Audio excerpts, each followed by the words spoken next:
han votado la ley de créditos inmobiliarios el PSOE, el PP, Ciudadanos, el PDeCAT y el PNV. En esa ley se vuelve a beneficiar a los bancos y se perjudica a la ciudadanía, a la que las inmobiliarias llevan asaltando unas cuantas décadas. Y no lo digo yo, lo ha dicho la Unión Europea. Esa ley busca sortear el mandato de Europa que dice que las inmobiliarias y los bancos son en España gentes con pocos escrúpulos y muy dados a las malas artes económicas. Vamos, que se quedan con el dinero de la gente. Quizá por eso la presidenta del Parlamento español, que ayer estuvo muy graciosa en la reunión de los premios de la prensa, ha expulsado hoy del Congreso, sin ninguna gracia, a la plataforma de afectados por la hipoteca. El PDeCAT decía que no quería hablar de aprobar los presupuestos porque tenía a sus presos en la cárcel. Claro, pero como se trata de una ley que afecta a los bancos, pues los presos como que han salido momentáneamente de su prisión. Como cuando el Tribunal Supremo se desdijo por alguna inspiración de la decisión que cobraba a las instancias financieras los impuestos hipotecarios. Seguro que esa inspiración vino del mismo lado que el que ha iluminado a los conservadores catalanes. Hay toda una discusión acerca de si las cuestiones de la identidad han debilitado a la izquierda. Si la izquierda no era más izquierda cuando se dedicaba a cuestiones de clase y ahora andaría fragmentada con cuestiones feministas, ecologistas, sexuales, animalistas, nacionales. ¿Y por qué no volver a encontrar el hilo rojo que une las peleas? ¿Por qué no entender las razones que unen, no sé, el maltrato a las mujeres, la explotación de los inmigrantes, las libertades sexuales, las libertades nacionales, con las cuestiones materiales? ¿Quién dijo que había que escoger y quedarnos en nuestra pequeña burbujita? ¿Quién dijo que las nuevas peleas no son también peleas de dignidad? Cuidado, porque en las encrucijadas un mal paso nos aleja del lugar al que íbamos.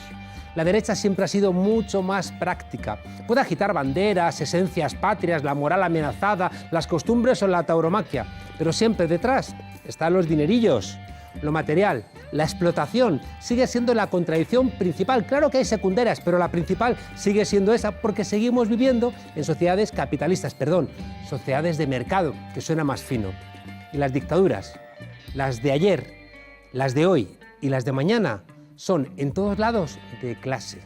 Franco robó, Pinochet robó, Videla robó. Y vamos a ver lo que hacen los Bolsonaros y los que acompañan esa nueva lógica. Quien te diga en España que lo primero, los españoles, quien te diga que las mujeres son tu enemigo, quien te diga que los inmigrantes vienen a robarte, casi seguro que lo que buscan es quedarse con tu dinero. No olvidéis que aquí los constitucionalistas que tenemos son a la Constitución lo que los carteristas a las carteras. Bienvenidos a la frontera, desobedientes.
Bienvenido a la frontera, presidente Zapatero. Muchas gracias.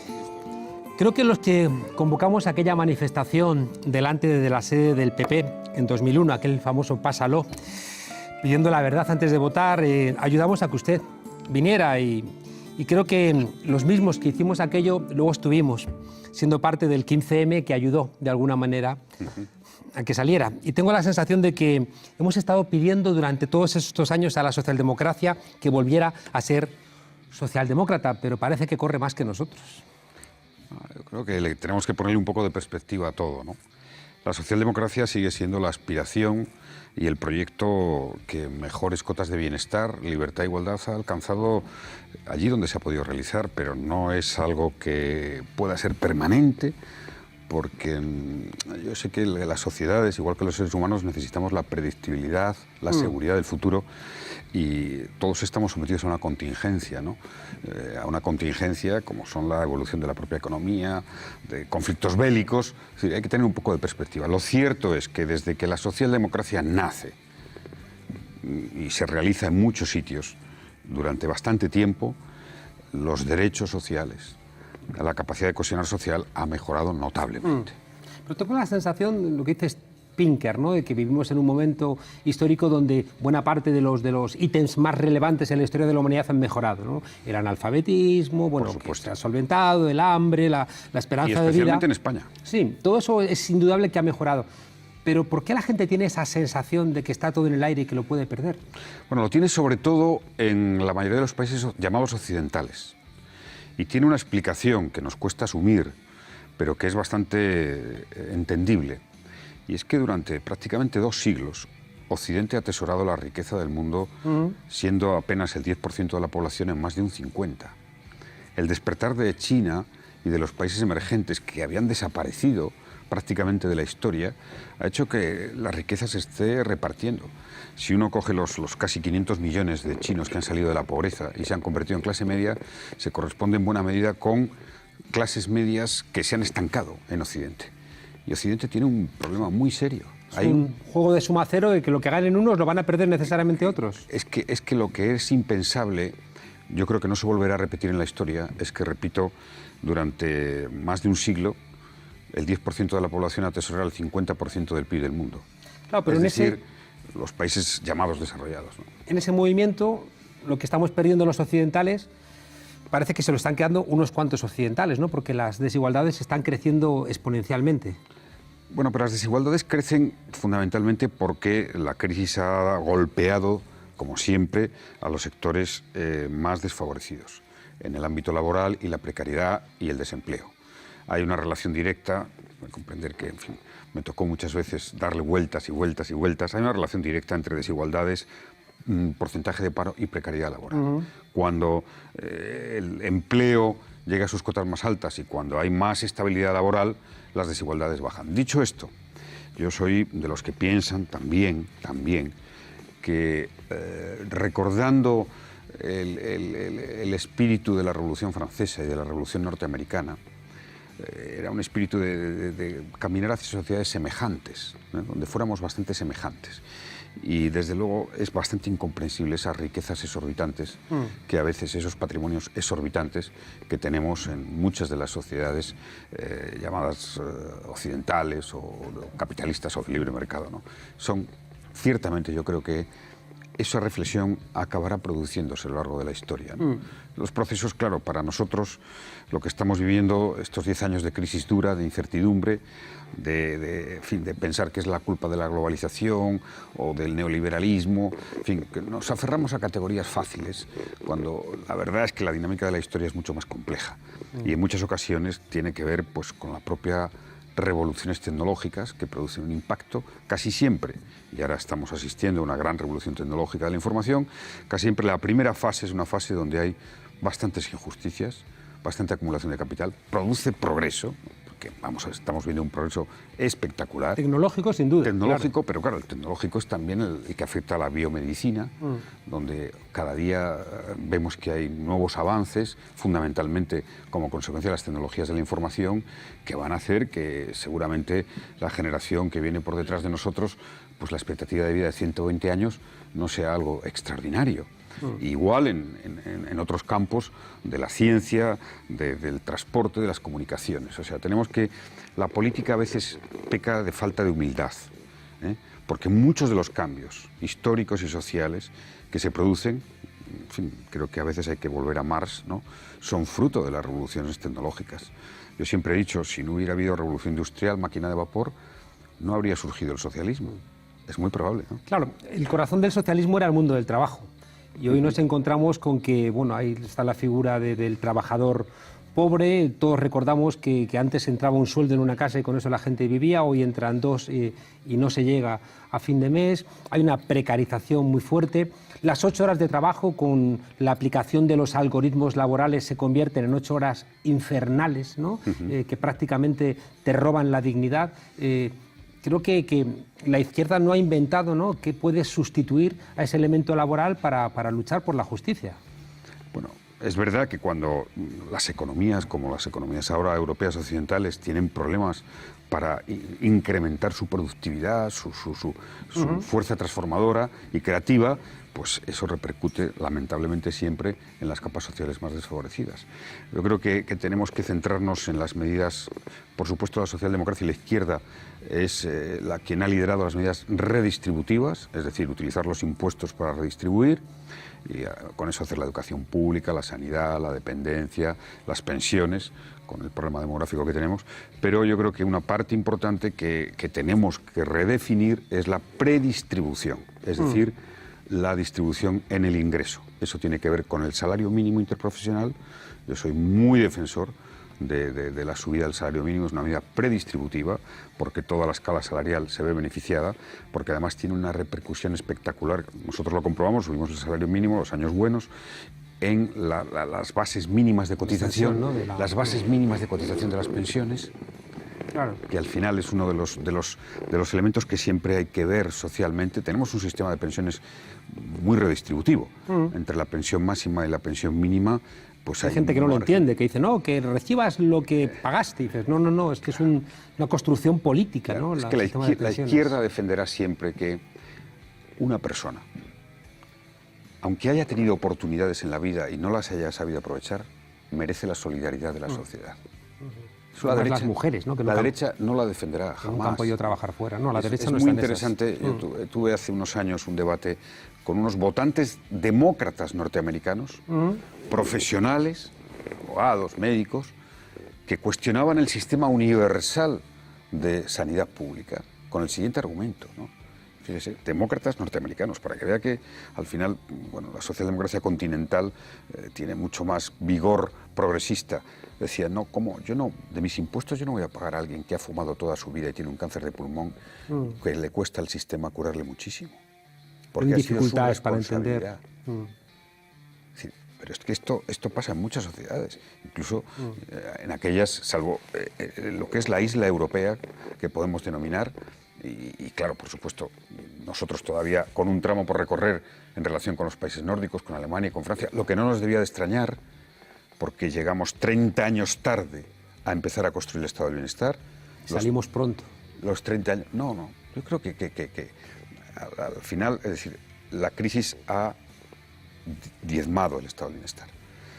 Ahora hay que volver a inyectar en la educación, en la sanidad, un importante volumen de recursos, pero los pilares esenciales, es decir, el que todo el mundo tenga garantizada la salud, tenga la condición económica que tenga, incluido, por supuesto, que sea un inmigrante, legal o ilegal, que me parece esencial, el acceso a la educación pública gratuita a los 16 años, un sistema de becas que puede mejorar, pero que ha ayudado a mucha gente a abrirse camino en la vida, unas pensiones que llegan a todos, incluso a los que no cotizaron, que deberían de ser más altas, sí, deberían de ser más altas, pero tenemos un problema de recursos.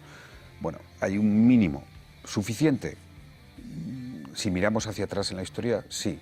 Si miramos a las 3/4 partes de la humanidad, también. Si miramos a nuestras ambiciones, no.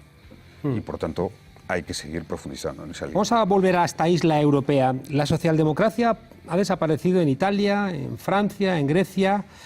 Está gobernando con Angela Merkel en Alemania y parece que los únicos lugares donde aguanta son en aquellos países donde está dialogando con nuevos espacios, como por ejemplo en Portugal, o aquí con el Bloque de Esquerda, o aquí en España con Unidos Podemos. Bueno, yo diría que en Grecia es verdad que el PASOK, ¿no?, ha quedado prácticamente en una posición laminado, ¿no?, pero los pasos que ha dado Syriza pues van en una línea más socialdemócrata, en el proceso de maduración que yo llamaría.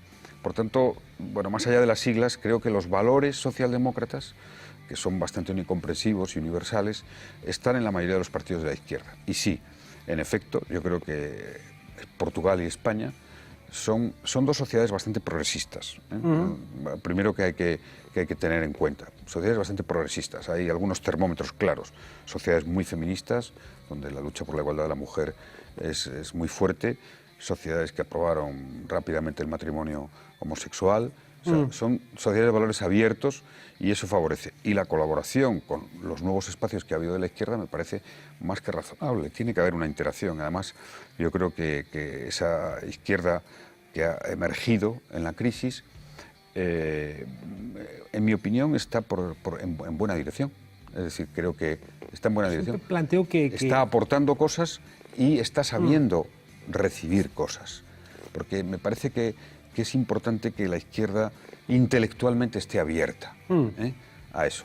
Y bueno, pues de los primeros pasos de lo que fue el 15M, una expresión social que para mí en ese momento era comprensible. Yo estaba como presidente de gobierno todas las noches, ya se imagina, yo en la Puerta del Sol. Ya se imagina pensando que pasaba en la Puerta del Sol, informando y sobre todo muy encima de que no hubiera incidentes y de que se dejara a la gente expresarse libremente, aunque sabía que iba obviamente contra el gobierno en ese momento y lo asumía. Un error de Rubalcaba con deportividad. inicialmente. Bueno, pero De los primeros días, que nos enfadó. De los pocos que cometería, porque, bueno, porque es muy competente, un político brillante.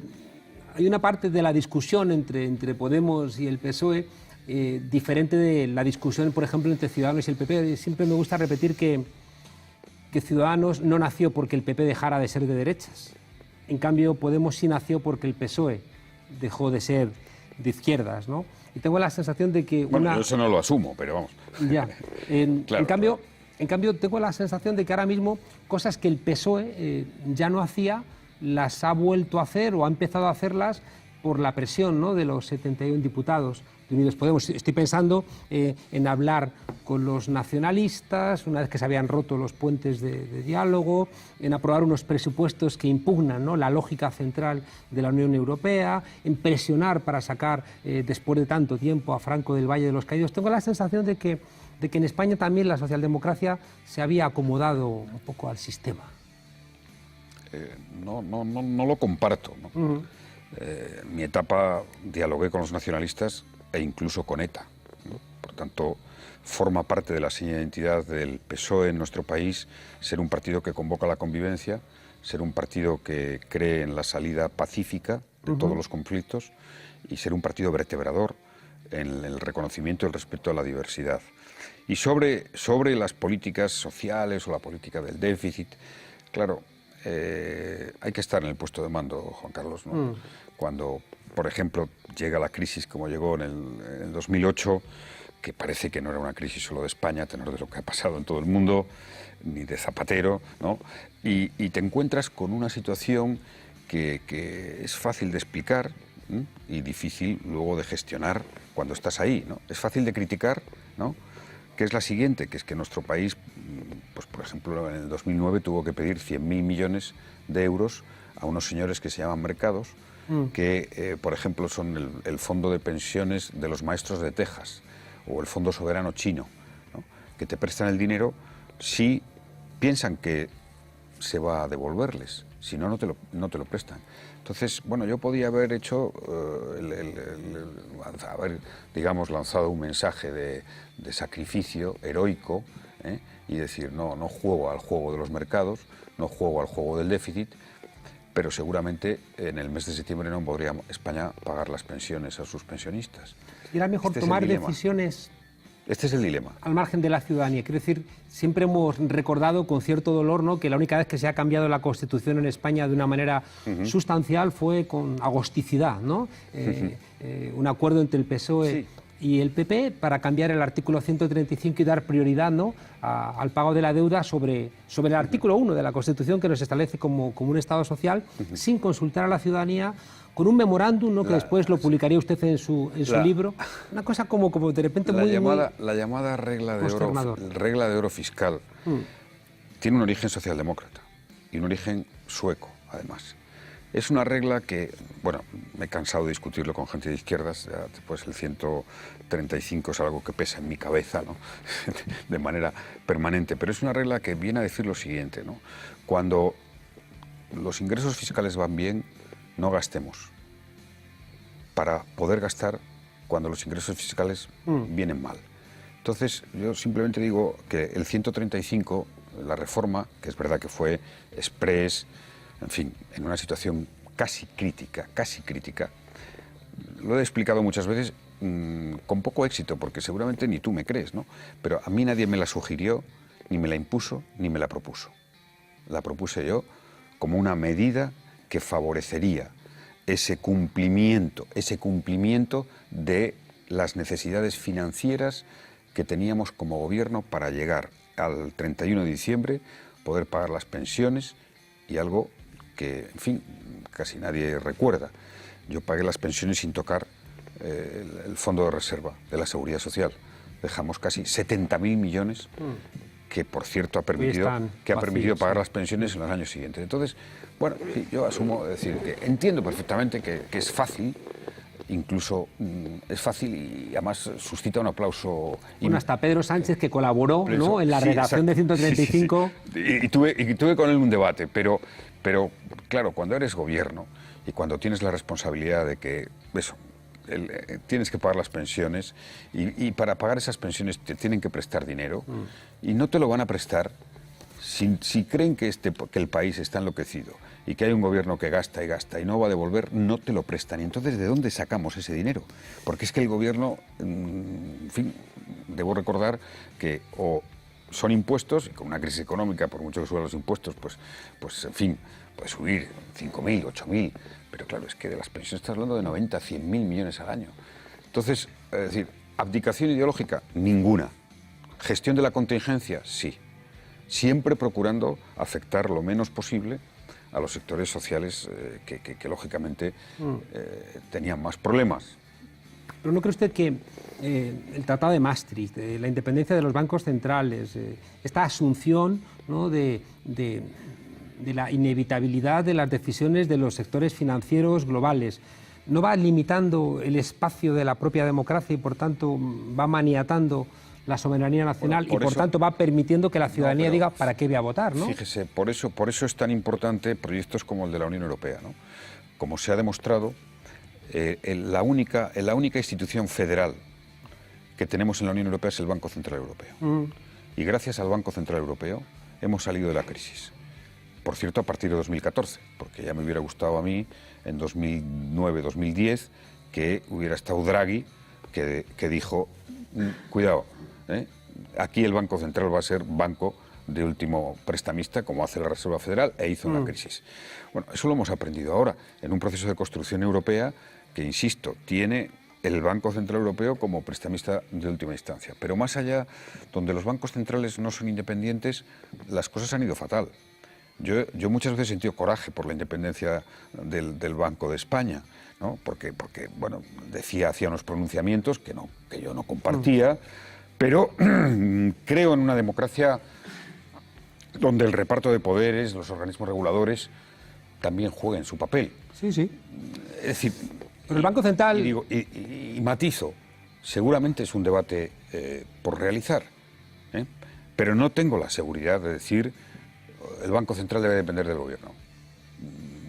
Los modelos que conozco no han funcionado. Ya, pero lo contrario tampoco. Es decir, el Banco Central de España no vio la crisis de Bankia, el Banco Central de España no vio los problemas bancarios, no vio la crisis, no vio nada. Solamente ve ahora que cuando sube el salario mínimo dice, esto va a generar no sé cuántos puestos de trabajo. Y dices, vaya cuentas que hace el Banco Central. Es que queremos adivinar el futuro.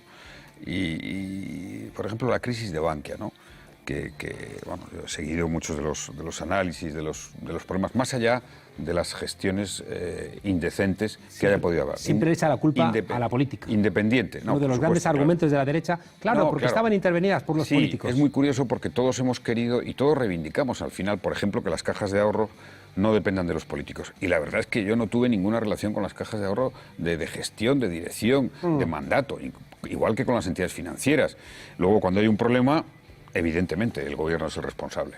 Pero fíjese, ¿No fue el gobierno responsable de la crisis de las cajas? Bueno, y de todos los bancos del mundo, pues sinceramente, mi opinión es que, por supuesto, yo nunca he eludido la responsabilidad que pueda haber. Pero le diré que si usted coge los informes de las economías del 2007, el 2007 fue un año económicamente para España impresionante. Crecimiento del 4%, creación de empleo, en fin, por cierto, era el año que mejor estaba valorada la política, que menos independentistas había en Cataluña. El 2007, es decir, solo un año antes del 2008. Cuando vamos a las elecciones del 2008, el Partido Popular propone crear 3 millones de empleos. Nosotros hacemos un debate interno y lanzamos la idea del pleno empleo, porque nadie se imaginaba, como pasó en el 29 y como pasa con todas las crisis graves, que llegara una crisis de esa magnitud. Y la próxima, que ojalá tarde mucho, podrá ser. No sé si la inteligencia artificial llegará a tener la capacidad de pronóstico. Pero ya imagínese usted la cantidad de dinero que hay invertido en el mundo para intentar adivinar momentos cíclicos, crisis económicas, y no se ha conseguido. Nos hemos comido casi todo el tiempo, tenemos que ir más rápido. Usted ha conocido bien América Latina, y allí el neoliberalismo se conoció mucho antes que en Europa, y encontraron respuestas. Sacaron a 80 millones de personas de la pobreza los gobiernos de Chávez, de Correa, de Lula, de Dilma Rousseff, de Evo, de Néstor, de Cristina. ¿Por qué esa fijación con Venezuela? Por parte de la derecha. Me lo he preguntado muchas veces. Yo creo que por 2 razones, ¿no? Porque Venezuela es un país económicamente muy poderoso, porque además geopolíticamente ahora se libra una batalla entre Estados Unidos y China por la influencia, que teníamos que los europeos y los españoles estar muy atentos, y porque el chavismo y toda la fuerza que tuvo en su momento representó un auténtico desafío, ¿no? A lo que era la derecha, y además con muchas victorias electorales, y un desafío, en fin, altivo, digamos, ¿no? Yo se lo he comentado muchas veces, que con una fuerza de denuncia, recuerdo a Chávez en Naciones Unidas, hablando de Bush, ¿no? Aquí huele a azufre. Exactamente, o sea que, bueno, por tanto, ha sido combativo, y eso yo creo que explica un poco la obsesión, ¿no? También dio fuerza, ¿no? Creó la UNASUR, por supuesto. Pusieron en marcha... Y para mí el gran reto de Latinoamérica, después de la cohesión social y de la reducción de las desigualdades y de la abolición de la miseria, debería de ser la unidad del continente. Claro. La unidad del continente. Y eso es, yo creo, que el gran referente que tiene que tener la izquierda. Una izquierda que es muy, muy plural, ¿no? En Latinoamérica. Porque es verdad que hay poca tradición socialdemócrata, hay una izquierda más de origen revolucionario, hay una izquierda muy nacionalista, muy patriota, y es difícil encontrar ese vínculo común que una a toda la izquierda en Latinoamérica, que debería ser el gran objetivo. Estuve visitando hace un mes a Lula en la cárcel, en Curitiba, por cierto. Me dijo que le trasladara la invitación de que le encantaría que le visitara si tiene usted. Si tuviera oportunidad lo haría, porque le tengo un gran respeto. Él estaba fuerte porque sabía por qué estaba encarcelado, ¿no? Y él era consciente de la virulencia, ¿no? de una derecha que no respeta ningún tipo de diálogo. Vamos a escuchar a alguien que tendría que estar sembrando diálogo y está haciendo todo lo contrario. Estoy pensando en Almagro. Vamos a escuchar lo que dijo. El señor Zapatero está en el grado más alto de invisibilidad actualmente, porque ha necesitado 7 explicaciones para entender, y vamos a ver si luego de esta explicación también lo entiende. ¿Es imbécil el señor Zapatero? El señor Zapatero definitivamente tiene un problema muy grande de comprensión, y que podemos definirlo de distintas categorías. Mi consejo es un consejo nada más, que no sea imbécil. Almagro, máximo responsable de la OEA, expulsado, ¿no? Del Frente Amplio, sí, es una noticia interesante. Sí, ¿no? Pues una persona muy comprensible, trabiliaria, ¿no? Muy... Absolutamente. Además, ha llevado adelante una política de confrontación, cuando quien dirige una organización internacional debe, ante una situación de conflicto en un país, procurar el diálogo, la negociación, la salida pactada, que son las únicas salidas. Cuando hay una situación difícil en un país, solo hay una salida, que es dialogar, negociar y pactar. ¿Está usted contento de la tarea realizada en Venezuela? Estoy con el sentimiento de responsabilidad de haber realizado una tarea y de seguir realizando para evitar un conflicto grave. Es que esto en política no sirve, ¿no? Cuando uno dice, yo le digo a mis amigos, es que yo estaba allí 2 meses en el verano de 2017 con manifestaciones en la calle, con muertos, y estaba yo solo de la comunidad internacional reuniendo a gobierno y oposición en el Hotel Meliá de Caracas, que a veces era difícil reunirse por cómo estaba la calle. bueno, pues tengo la satisfacción conmigo mismo únicamente de haber contribuido a que la situación no haya ido a peor y de seguir trabajando para que ese país encuentre un camino de diálogo. Hay muchos enemigos del diálogo, hay muchos amigos del odio, hablando de Venezuela, y hay mucha ignorancia de lo que ha sucedido en los últimos 30 años y de lo que sucede en Venezuela. Hay alguien que no, o sea, hay mucha gente que no termina de entender que si la oposición fuera más fuerte, realmente habría cambiado la situación en Venezuela, ¿no? Es decir, creen que realmente no tiene apoyos Maduro y no se dan cuenta de que sí los tiene y que por tanto la confrontación lo único que hace es que ese gobierno se enroque y que los bloqueos, ¿no?, económicos lo que generan es pues malestar que no se dirige contra el gobierno, sino que se dirige contra quienes son responsables de esa situación. Creo que una de las claves de toda la situación que hemos vivido en los últimos años, sobre todo desde 2015, donde la oposición ganó la Asamblea Nacional, es que luego la oposición, pues realmente en los procesos de diálogo se enfrentaba a un problema y era definir qué candidatura unida a la presidencia podría tener. Y yo creo que todavía siguen en ese problema, ¿no?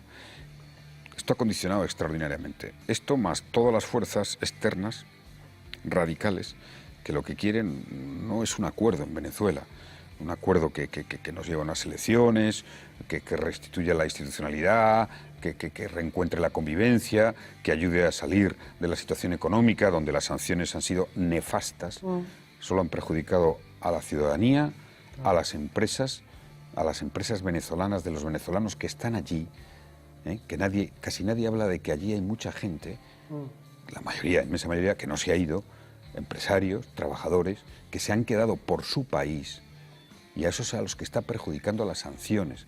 Y desde aquí, Juan Carlos, diré, esto será algo que dentro de unos años, como pasó con las armas de destrucción masiva, será asumido por la opinión pública internacional y por la comunidad política, del error gravísimo de esas sanciones económicas de Estados Unidos que dañan al país.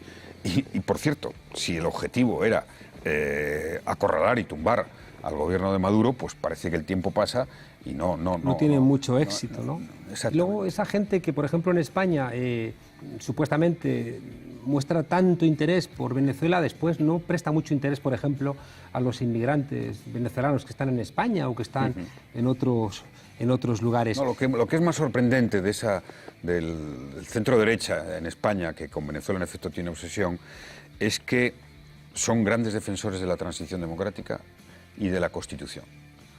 Y eso fue un pacto, un acuerdo. No empezamos a hacer la Constitución y la transición democrática demonizando al adversario, diciéndole que era un autoritario, un fascista, sino que hicimos ese acuerdo sentándonos, respetando, reconociendo y no sembrando el odio, sino el reencuentro.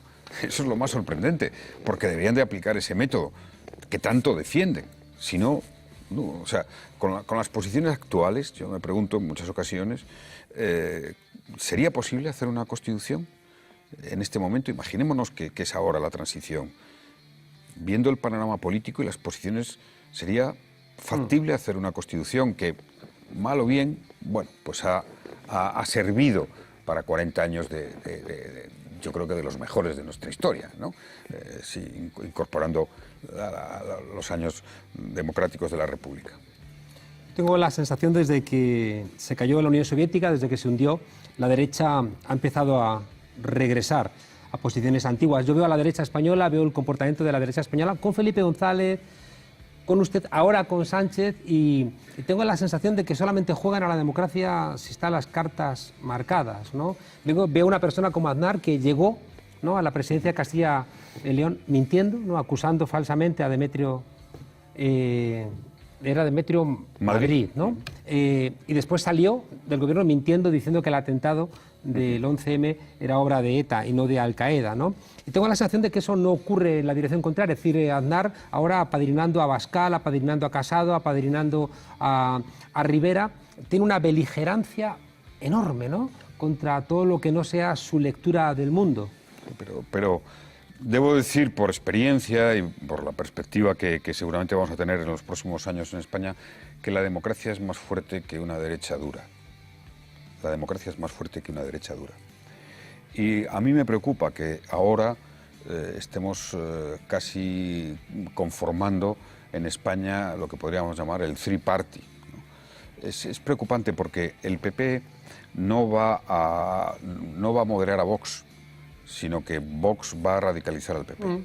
Es lo que está ocurriendo, y ¿no? luego, incomprensiblemente, Ciudadanos está ahí en una posición que no responde, en mi opinión, a lo que es el espíritu, en principio teórico, de un partido más centrista o más de centro-derecha, ¿no? Bueno, eso, yo tengo mis dudas de que vaya a consolidarse. Tengo mis dudas. Tengo mis dudas porque el centro-derecha en España solo tiene posibilidades de ganar con dos factores. Uno, que esté unido y moderado, ¿no? Aunque sea discursivamente, como el centro, y que la izquierda esté en el taller, y especialmente el Partido Socialista. Si el Partido Socialista está con vigor, está con afirmación, y la izquierda en general, del proyecto que tiene, este país es más de centro-izquierda. No tenemos que preocuparnos por la emergencia en Andalucía de un partido como Vox, ¿no? que hace un discurso contra las mujeres, que hace un discurso que cuestiona el título 8 de la Constitución. Que la hace pregunta discurso... es, ¿esos electores se han hecho en esa posición tan radical de derechas o ya estaban y han decidido contarse? Porque yo creo que ahora estamos en un momento en que la emergencia y fragmentación de más partidos, pues es que la gente quiere contarse porque quiere expresar mucho más nítidamente lo que es. Por tanto, tengamos esa... Aparte de gente que se abstenía, ha dicho, ahora a estos sí los voto, ¿no? Sí, pero no serán muchos, ¿no? La mayoría de la gente que ha votado Vox votaba al PP. O sea, yo creo que es la mayoría, así. sin duda. Y en Andalucía yo creo que hay dos factores que me gustaría comentar. Uno, que se demuestra que la izquierda tiene que estar movilizándose activamente, porque la abstención es claro que ha perjudicado a la izquierda, y eso es una autocrítica que tenemos que hacer. Y dos, tenemos que aplicar la inteligencia como en el judo, en este caso, ¿no? Que tiene mucho que ver con la política, que es utilizar la fuerza del contrario para, y yo creo que hay posibilidades para salir reforzados de una situación difícil, de un mal resultado y de una expectativa de perder el gobierno de Andalucía. Se puede hacer, porque consolidar ese three party no va a ser fácil, y el Partido Socialista debe jugar con inteligencia, pensando en Andalucía y pensando en España. Dense cuenta que, a pesar del resultado, con la alta abstención, conociendo como conozco la sociedad andaluza, un proyecto que nos evoque a febrero del 81, de aquella derecha diciendo andaluz, este es nuestro referéndum, que es como, a mí a esto me suena parecido, ¿no? Andaluz, esta es nuestra autonomía, ¿no? Yo creo que se abre un gran espacio a la izquierda. Hay un elemento que es la otra gran herramienta, me atrevería a decir arma, ¿no? de la derecha, que es el tema de Cataluña, ¿no? Es verdad que en España, siempre que hemos recuperado libertades, en 1873, en 1931, en 1978, siempre ha emergido la plurinacionalidad, pero siempre, ¿no? Ha venido la restauración canovista, el golpe de Estado de Franco, o ahora una beligerancia, ¿no? Que se resume en el a por ellos. He escuchado declaraciones de gente del Partido Socialista que me estremecen, como Alfonso Guerra, ¿no? Que no entienden la plurinacionalidad y que de alguna manera quieren que el Partido Socialista, bueno, no que regrese a un lugar del pasado, porque en el pasado el Partido Socialista era plurinacional, sino que abandone ese compromiso con la plurinacionalidad de España. Sí, ese debate existe en el PSOE, hay, digamos, dos almas, ¿no? De una manera muy clara, aunque en mi opinión la mayoritaria, es defensora de esa visión abierta de reconocimiento de la diversidad, pero no tanto por ser más cercano al nacionalismo o no, sino por profunda convicción democrática, porque la democracia es ante todo una promesa de unidad y de convivencia, y eso pasa por reconocer que hay una sociedad que se llama Cataluña, donde la identidad, el sentimiento de identidad, igual que en Euskadi y en Galicia en menor medida, fundamentalmente porque tienen una lengua propia, que es un modo de entender la vida, la realidad, todo. ¿Por qué no han llamado cumbre a la reunión entre Torra y Sánchez? ¿Cuál es el Bueno, problema en estamos- llamarlo cumbre? Ahí estamos en un juego, en fin, que es casi a veces muy simbólico y retórico, de que la cumbre se entiende que es entre jefes de Estado o jefes de gobierno. Y ¿Qué torra lo es? Es un jefe de gobierno, pero claro, las cumbres suelen ser a nivel internacional, cuando, digamos, dos países se reúnen. Por tanto, bueno, ese juego está ahí siempre. Es como cuando oyes a los nacionalistas, antes o independentistas, hablar siempre del Estado, ¿no? Del Estado y nunca de España. Yo creo que igual que nosotros, pues muchos de los que no hemos nacido ni en Cataluña, ni en Euskadi, ni en Galicia, pues tenemos la tentación de, cuando oímos el catalán, sentir como algo extraño, cuando deberíamos sentirnos orgullosos del catalán, del euskera, del gallego, y sentirlo como nuestro. Y Es eso que es de, nuestro. de alguna manera no lo... Esto es clave. Sí, sí, pero no lo rompió el café para todos de la transición. Es decir, en vez de discutir con Cataluña, con Euskadi, con Galicia, vamos a generar, ¿no?, un mapa de 17 comunidades autónomas y así evitamos hablar con Cataluña y evitamos decir que esto es una cumbre. Cuando desde Cataluña están diciendo, somos un hecho diferencial que queremos que reconozcáis, ¿no? Y de alguna manera Sánchez no sé si está equivocándose o está haciendo lo correcto. Bueno, con sus Sánchez movimientos. está acertando en que el diálogo es el único camino. Va a ser un diálogo salpicado de momentos difíciles. Va a ser un diálogo que cueste tiempo. Y ojalá